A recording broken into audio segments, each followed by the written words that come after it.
May 7, makikita ang dalawang lalaking sakay ng motorsiklo na tumigil sa isang kalsada sa San Juan City. Maya-maya pa, bumaba ang isa at pumunta sa tabi ng nakaparadang SUV. Nang matsyempohang walang dumaraan na sasakyan, inumpisahan na nitong gamitan ng puwersa. Nang mabasag ang bintana, mabilis niyang kinuha ang isang bag at sumakay sa motorsiklo.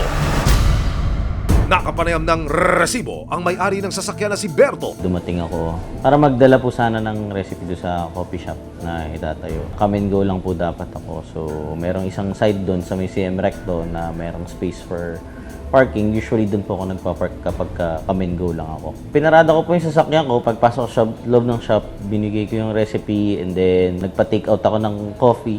Habang hinihintay ang in-order na kape, narinig ni Berto ang kalabog sa may paradakan. Actually, medyo faint lang siya. Pero parang feeling ko may something parang ganun. Ako yung kaunahang lumabas agad kasi unang nasa isip ko, baka may bumangga sa sasakyan ko.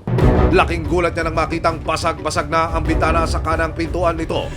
Nang matanggap ng San Juan City Police ang reklamo ni Berto, sinimulan na nila ang pag-trace sa mga suspect. Abangan ang buong kwento sa Resibo ngayong linggo, 2:45 PM bago mag-FPJ sa GMA.